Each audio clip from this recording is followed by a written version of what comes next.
존 학자가 쓴 책이 있습니다. 우리나라 번역돼 나왔는데 내 아이를 위한 사랑의 기술 감정 코치라는 책이 있습니다.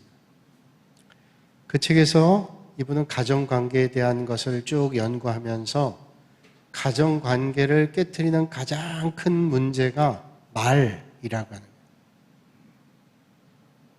그는 특별히 가정관계에서 부부간의 관계가 어떤 가정은 깨지고 어떤 가정은 가정관계가 부부간의 관계가 잘 유지되는가를 5년, 더 나가서 10년, 15년까지 가정을 샘플을 조사해서 결과를 냈어요. 그런데 그 결과는 이혼한 사람들의 가장 큰 이혼 사유가 흔히 말하는 성격 차이 아니라는 거예요.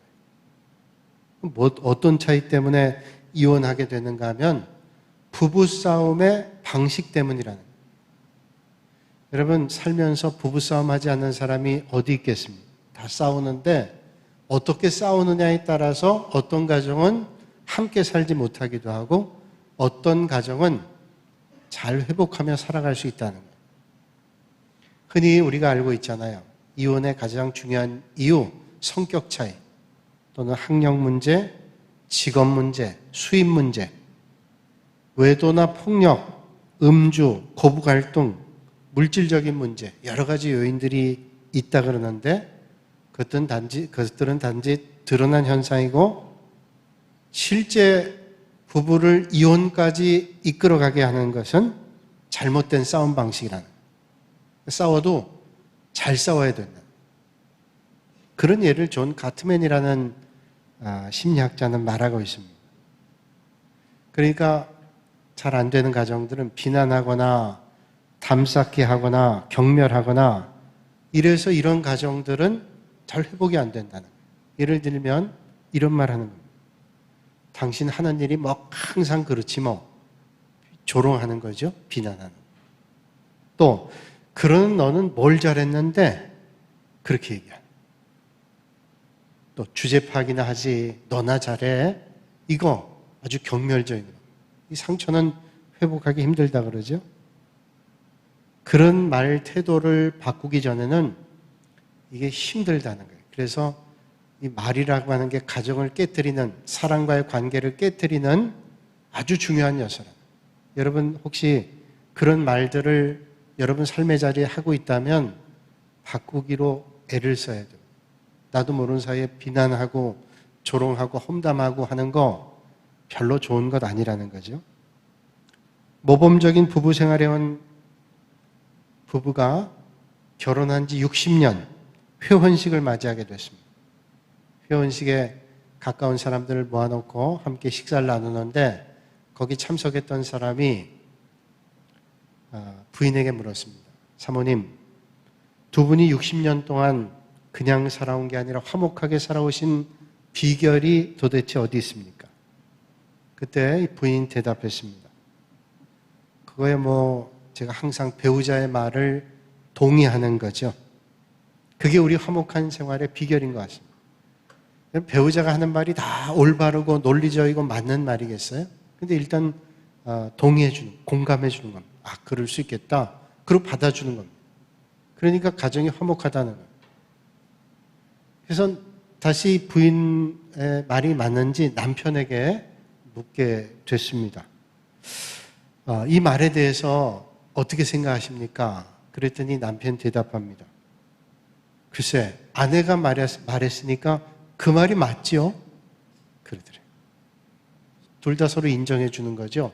상대방을 높이는 겁니다. 오늘 우리가 성경 말씀을 통해서 함께 생각하고 은혜 나누고자 하는 것은 화목이라는 말씀이에요. 하나님과 화목하기. 하나님과 화목하라고 성경 말씀하는데 어떻게 우리는 화목해야 되는가? 왜 주님께서 하나님과 화목하라고 말씀하는가? 오늘 말씀 통해서 하나님의 음성을 여러분들 들으실 수 있기를 주님의 이름으로 축복합니다. 우리가 사람 볼 때 외모나 겉에 보여지는 육체적인 것으로 판단하기가 쉽습니다.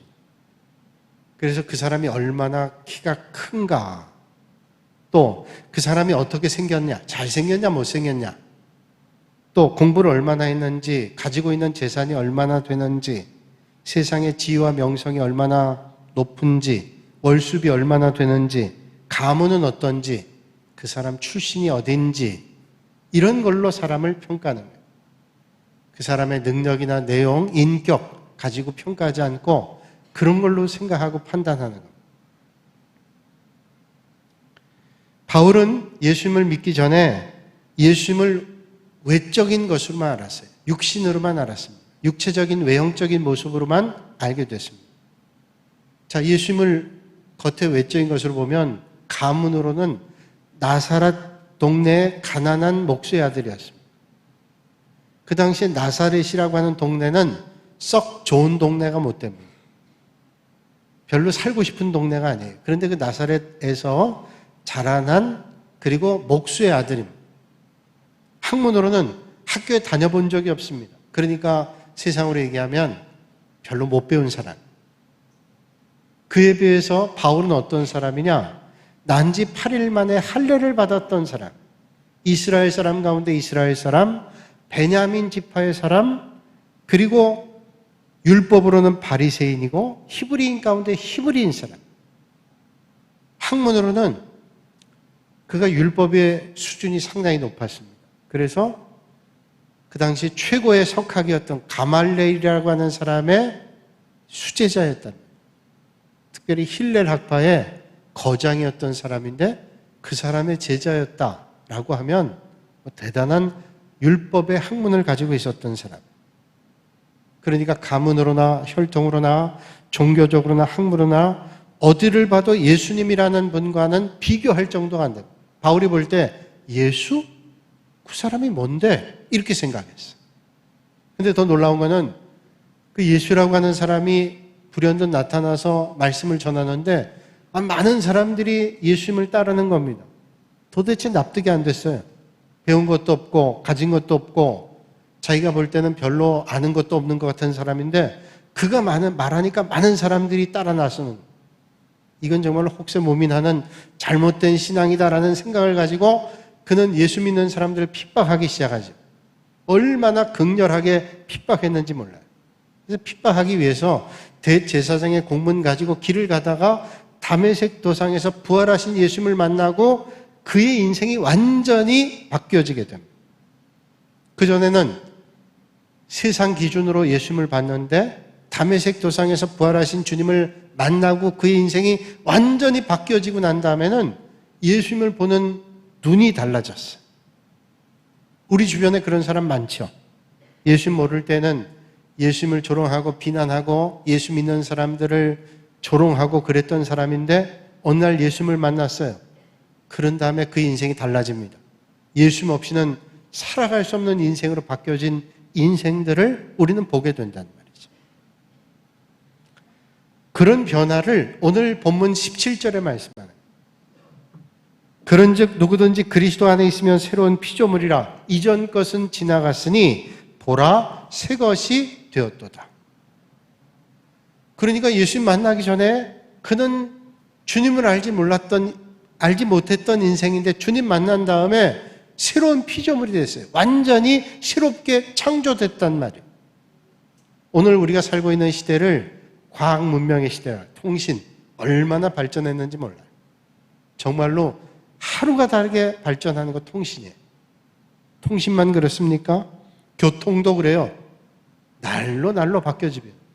모든 기계들이 오토메이션 돼가지고 이젠 사람의 손이 별로 필요 없을 정도로 발전하게 됩니다. 어제 뉴스를 보니까 미사일도 초음속으로 얼마나 빠르게 날아가는지 몰라요. 러시아하고 중국이 개발했다 그러죠. 미국도 이제 17배 이상 빠른 그런 미사일을 개발하려고 하고 있다 그래요. 눈 깜짝할 사이입니다. 상대방이 대항하기도 전에 미사일이 날아가는 거예요. 우리의 상상을 초월할 정도로 보이는 세상은 발전합니다.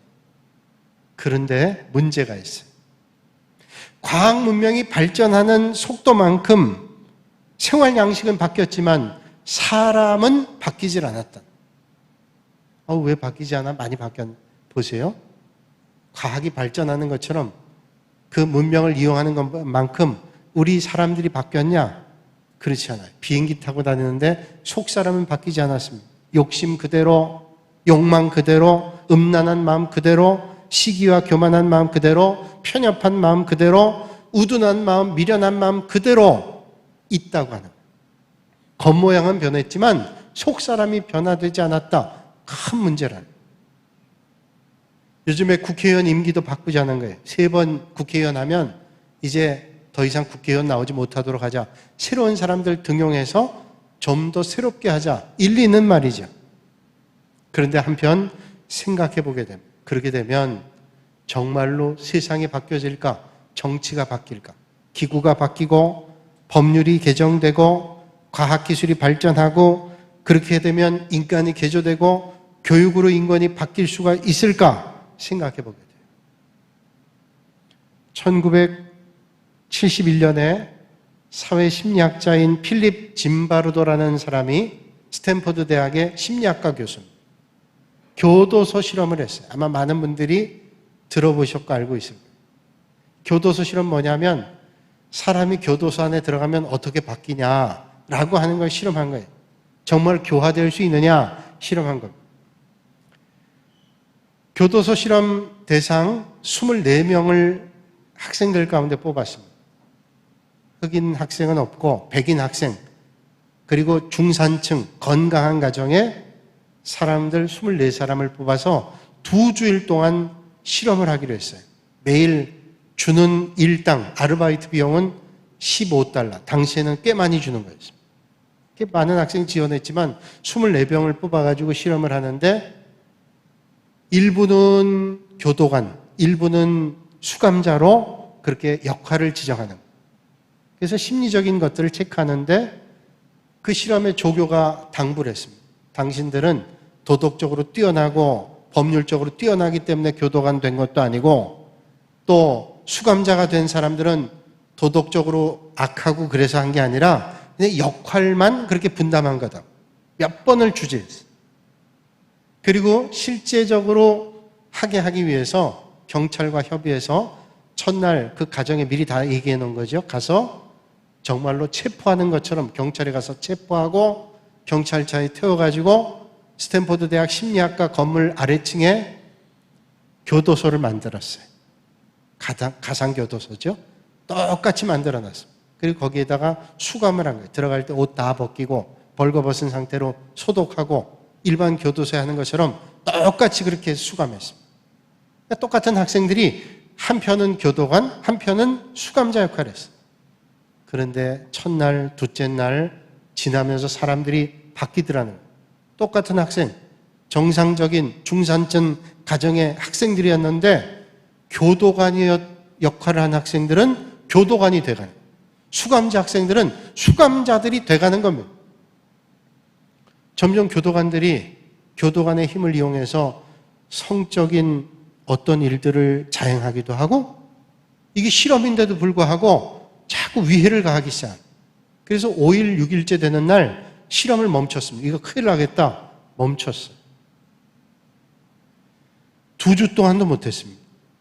그리고 짐바르도 교수가 결론 내기를 인간은 환경에 따라서 충분히 악해질 수 있다.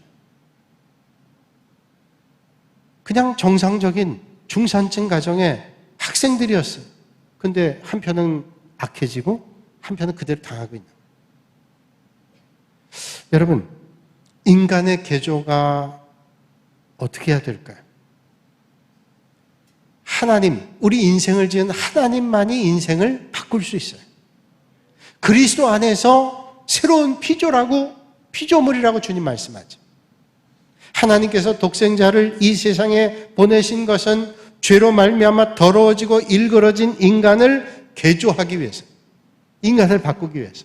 그 뭐냐면 하나님의 백성 삼기 위해서 하나님께서 독생자 예수 그리스도를 보내주셨다. 오늘 주님 말씀하죠. 누구든지 그리스도 안에 있으면 새로운 피조물이라 이전 것은 지나갔으니 보라 새 것이 되었도다. 사도 바울의 간증입니다. 이건 역사도 증명하는 거죠. 예수님 만났던 삭개오 그의 인생의 전부는 물질이었습니다. 그런데 주님을 만난 다음에 삭개오의 인생은 달라졌어요. 이제 물질이 전부가 아니라 주님이 전부가 됐어요. 다 내려놨어요. 막달라 마리아, 그의 천박았던 인생이 주님 만난 다음에 완전히 바뀌어졌습니다. 성 어거스틴, 주님을 만난 다음에 그의 삶이 타락의 삶에서 거룩의 삶으로 바뀌어지게 됐습니다. 오늘 주변에도 예수님 만나고 인생이 바뀐 사람들이 있죠. 새 사람 되면 눈이 달라집니다. 인생관 달라지고 세계관 달라지고 역사관이 달라지게 됩니다. 그래서 새로운 피조물이 되는 거예요. 오늘 이 아침에 주님 은혜로 새로운 피조물이 되는 역사가 모두에게 있기를 주님의 이름으로 축복합니다. 그렇다면 왜 하나님께서 우리를 새롭게 하실까요? 오늘 본문 19절에 말씀합니다. 곧 하나님께서 그리스도 안에 계시사 세상을 자기와 화목하게 하시고 그들의 죄를 그들에게 돌리지 아니하시고 화목하게 하는 말씀을 우리에게 부탁하셨습니다. 화목이란 말씀이 계속 나오죠. 화목이란 말은 관계가 계속되는 거예요. 화목이란 말은 그 전에 관계가 깨졌단 말 아니에요?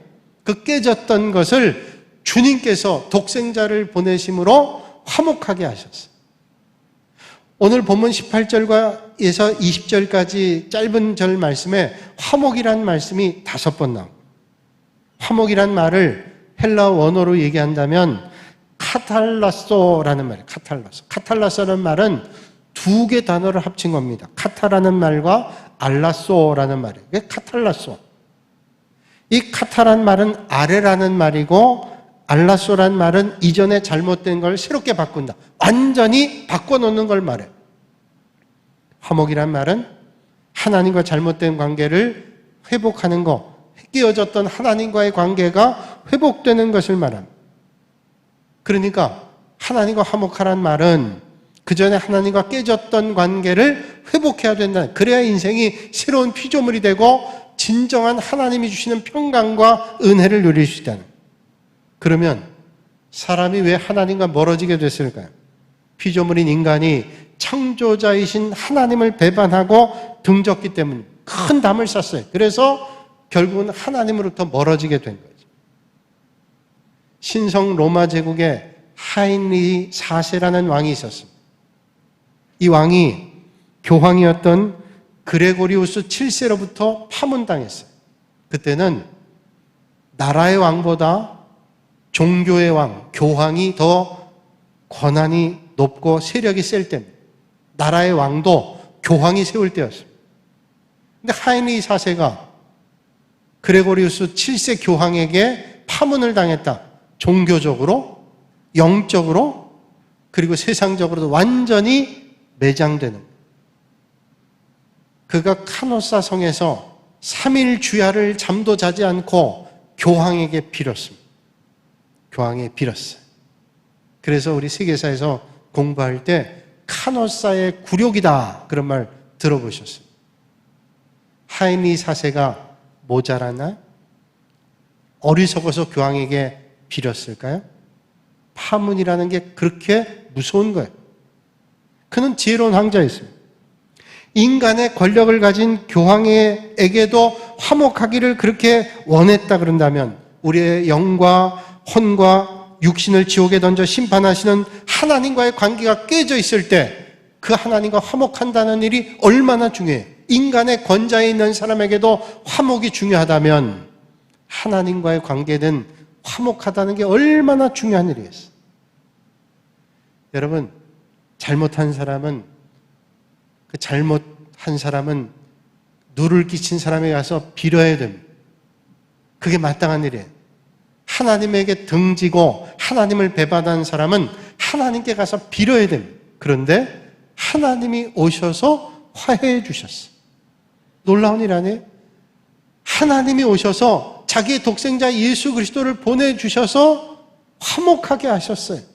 그래서 우리는 그 주님의 은혜가 은혜라고 말합니다. 그 은혜를 우리는 받은 겁니다. 우리의 능력으로는 도저히 하나님과 화목할 수 없는데 하나님께서 독생자를 친히 보내주셔서 우리는 화목하게 됐다는 거예요. 그래서 하나님께서 그리스도 안에 계시다. 주님께서 우리에게 오셔서 하나님과의 관계가 회복되게 됐다. 얼마나 큰 은혜. 그러면 그런 은혜 받은 사람은 어떻게 살아야 돼요? 은혜 받은 사람은 은혜를 베풀어 준 사람을 늘 생각합니다. 그게 마땅한 일이죠. 저분의 은혜를 생각하면 내가 은혜를 뭘로 보답할까? 그분을 기쁘시게 하는. 여러분, 사람도 은혜 베풀어 주면 그 사람의 은혜를 기억하면서 은혜 갚을 걸 생각합니다. 좀 은혜 갚아야지. 그 잊어버리면 사람 같지 않은 거죠? 기억하는 겁니다. 그러면 우리가 하나님의 은혜를 갖기 위해서 어떻게 할까요? 우리 인간이 해야 될 일이 뭘까요? 에덴 동산에서 쫓겨난 인생들이 하나님으로부터 멀어지게 됐는데, 그러면 우리는 어떻게 해야 될까요? 하나님 멀리 떠나 살면 그게 불화예요. 그게 불행한 일입니다.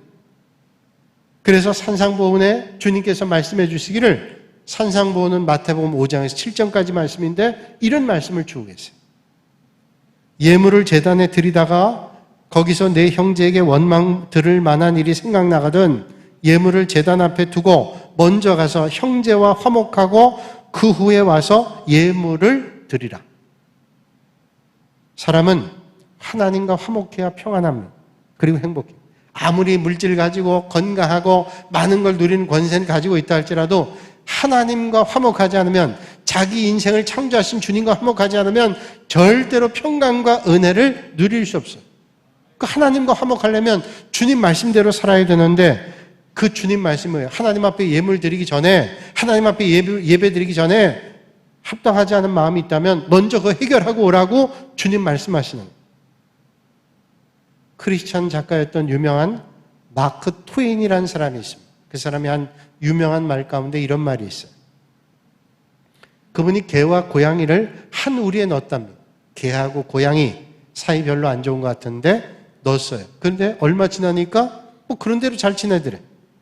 참 희한하구나. 생각보다는 다르다. 그리고 또 시험했는데 새하고 염소하고 돼지를 또 한 우리에 넣었대. 이건 아까보다 좀 시간이 걸렸는데 그래도 시간 걸리고 난 다음에 새 동물이 괜찮게 지내더랍니다. 그래서 마지막 세 번째로는 사람을 집어넣었답니다. 장로교인, 감리교인, 침례교인을 집어넣었대요. 그랬더니 서로 자기가 옳다고 싸우느라고 도대체 평강이 없더랍니다. 뭘 얘기할까요? 장로교인도, 감리교인도, 침례교인도 주님을 주라고 믿는 사람 아니에요. 그런데 왜 평강이 없고 자기 주장만 할까요? 예배 생활하고, 믿음 생활하고, 전도 생활하고, 여러 가지 생활한다 그래요. 심지어는 밖에 나가서 성경 공부도 한다 그러고, 또 집회란 집회는 다 쫓아다니기도 합니다. 그런데 관계가 좋지 않아요. 하나님과의 관계도, 인간과의 관계도 좋지 않아요. 걸핏하면 다투고 싸웁니다. 담을 쌓고 삽니다. 이간질하고 험담하고 다닙니다. 도대체 그게 무슨 믿음일까요? 여러분 그런 생각하잖아요. 믿음 생활하면서 고민하죠. 아니 성경도 그렇게 많이 읽었다 그러는데, 예배도 열심히 드린다고 하는데, 기도도 한다고 하는데, 붕해마다 쫓아다닌다고 하는데, 그 입술에서 나오는 건 이간질과 험담과 비난과 조롱과 그런 말들만 쏟아져 나온다면 도대체 그 믿음은 새로운 피조물 된 믿음인가? 우리는 생각해 보자. 왜 그럴까요?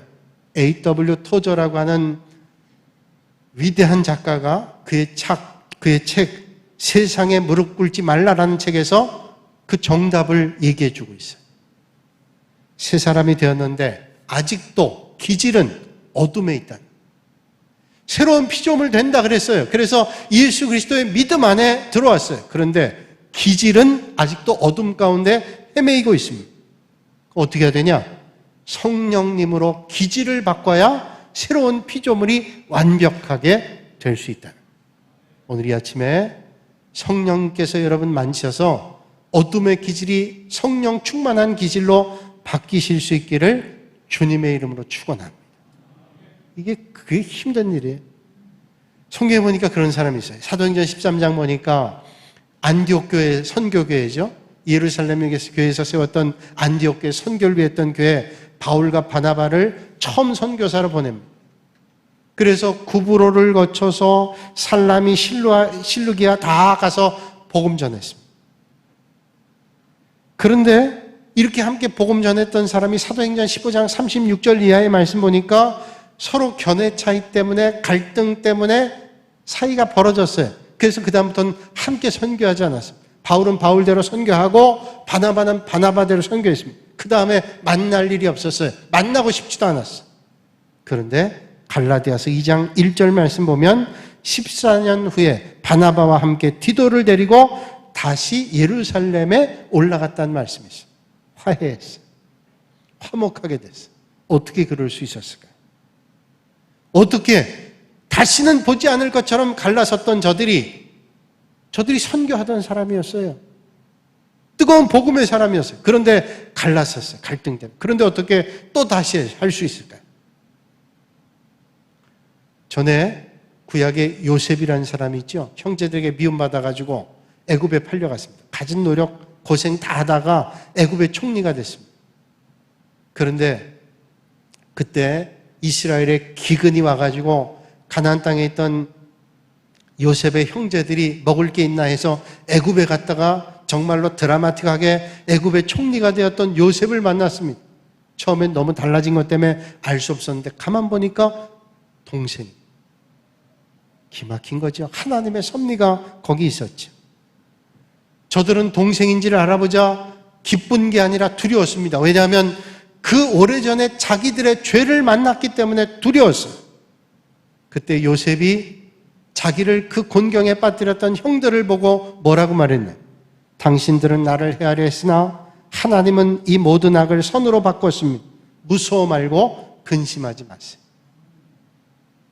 어떻게 그럴 수 있을까요? 하나님이 하신 것임을 믿었기 때문에. 요셉은 큰 고생을 했습니다. 그러나 주님을 바라보니까 이런 고백할 수 있는. 여러분, 믿음의 길 걷다가 어떤 때는 원하지 않는 어려움 만난다 할지라도 그 어려움에 빠져 있지 않고 그 순간 주님을 보셔서 하나님의 은혜를 만나실 수 있기를 바랍니다. 여러분, 힘들게 하는 사람도 있어요. 그러나 그 힘들게 하는 사람만 보면 자꾸만 마음이 상합니다. 그때 주님을 보세요. 역사하실 주님을 기대하세요. 이런 복이 여러분에게도 있으실 수 있기를 바랍니다. 성경에 8가지 복을 말해요. 산상보훈에 처음 나올 때 8가지 복을 말하는데, 화평하게 하는 자는 복이 나니 그가 하나님의 아들이라 일컬음을 받는데요. 화평하게 하는 자가 하나님의 아들이에요. 화평하게 하는 자는 뭡니까? 피스메이커예요. 어떤 분 말하기를 사람은 두 종류랍니다. 한 종류는 가는 데마다 싸움을 붙이고 이간질하고 험담하는 사람이 있는가 하면, 또 한 종류는 가는 데마다 상처난 걸 싸매고 회복시키고 화해시키는 인생. 여러분, 예수 그리스도로 말미암아 새로운 피조물 된 여러분들은 어떤 종류의 사람이실까요? 종교개혁자인 마틴 루터는 종교개혁을 하면서 바쁘지만 맨스필드라고 하는 백작 친구가 있는데, 그 친구가 재산 문제로 형제들하고 다툼이 일어났어요. 그래서 형제지만 남보다 못하다 헤어졌어요. 근데 가까운 친구가 그런 고통을 겪고 있으니 종교개혁하느라고 마틴 루터가 바빠도 가서 만났어요. 화해시키려고. 그때 찾아갔을 때가 63세였어요. 나이 많지만 지금에 비하면 아마 한 90세쯤 되는 그런 노인일 거예요. 63세 됐는데 가서 밤새도록 설득했어요. 그래서 맨스필드가 그래, 내가 다 내려놓게. 그리고 하루 이틀만 지나고 가서 화해하자 그랬어요. 그런데 하룻밤 지나고 하루만 더 자고 가기로 했는데 그날 밤에 마틴 루터가 죽었어요. 얼마나 헌신을 다해서 설득하고 그 마음을 어루만졌던지 힘들었던 것 같아요. 63세 마틴 루터가 죽었어요. 그러니까 죽음으로 화해시킨 거예요. 여러분, 오늘도 그런 사람 필요하지 않아요? 갈등과 반목과 갈등 있는 시대, 오늘 주님께서 우리에게 그런 사명을 주고 있는 거예요. 오늘 주님 20절 말씀에 본문에 말씀합니다. 그러므로 우리가 그리스도를 대신하여 사신대요. 그리스도를 대신하여 사신대 때문에. 사신은 뭐예요? 군주 체제에 있을 때 대사입니다. 대사. 왕이 다른 나라에 자기를 대신해서 보내는 게 사신입니다. 사신은 임명권자의 말 그대로 전해야 되고 그 말을 잘 전해야 될 사명을 가지고 있습니다.